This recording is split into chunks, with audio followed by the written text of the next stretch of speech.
Well, hey there, and welcome back to Heimler's History. Now, we've been going through Unit 4 of the AP U.S. History curriculum, and in this video, we've got to talk about the distinct American culture that was pushing its head out of the American birth canal in the period 1800 to 1848. So if you're ready to get them brain cows milked, let's get to it. So it was during this period that we got ourselves a truly distinct American culture, and prior to this, most of the art and architecture and philosophy peddled here in America was deeply shaped by European influence. For example, if you gave a good squeeze to any of the foundational documents of our fair nation, then you'd better have a towel because you're gonna have Enlightenment thought dripping all over the floor. But as this period progressed, rational Enlightenment thinking gave way to feeling and thought that was shot through with Romanticism. And this shift is going to be exceedingly important because it's going to give rise to a significant religious movement called the Second Great Awakening and a buttload of social reforms, both of which have their own videos forthcoming. So in this video, we're just going to look at how this new way of thinking expressed itself in literature and art and philosophy and architecture in the early American Republic. Now, Romanticism as a way of thinking trades the cold, angular rationality of the Enlightenment thought for warmth of emotion and desire, and then adds a little spice of the belief in human perfectibility for taste. So let's look first at how that new feely stuff expressed itself in architecture.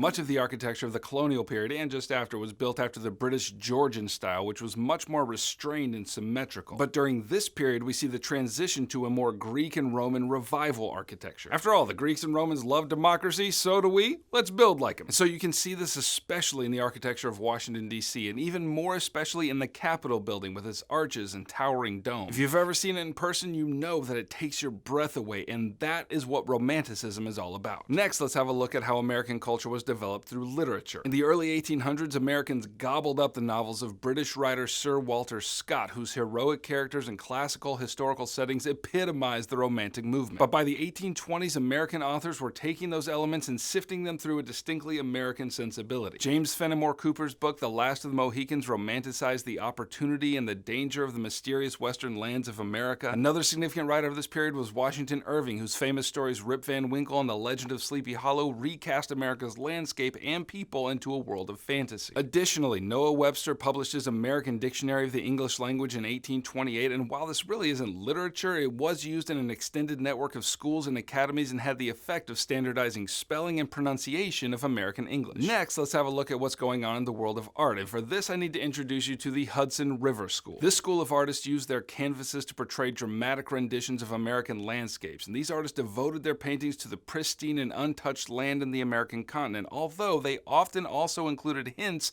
of the encroachment of civilization which they believed had arrived to spoil it. And what you really need to understand about all these paintings in general is this: as their painters channeled the romanticism of the age, they often emphasized sentiment and emotion at the expense of accuracy. Okay, now let's have a gander at the unique American philosophy that arose during this time, and the name for it is Transcendentalism. This philosophy was deeply rooted in the romantic view of the transcendent power and beauty of nature. Also, it was emphasizing what I mentioned before, namely the belief in human perfectibility. The first transcendentalist you need to know is Ralph Waldo Emerson, whose writings emphasized individualism and self-reliance. Next came Henry David Thoreau, who decided to put all of his beliefs to the test and live in a cabin in the woods by a pond for 2 years. He aimed to live as simply as he could and to use his ponderings on nature to understand the great truth about life and the universe and to see if human perfection was attainable. So romantic. Anyway, he wrote all of these musings down in his most famous book called Walden. Also along these lines was a huge movement during this time for people to move away from society and create their own utopian communities. So, romantic! Let me just give you a couple of examples. First, you had the Shakers. This was a Christian group who established their community in Kentucky and elsewhere, and they held their property in common, and they were not fans, emphatically not fans of men and women enjoying conjugal union, and so it's not surprising that with few external converts coming in,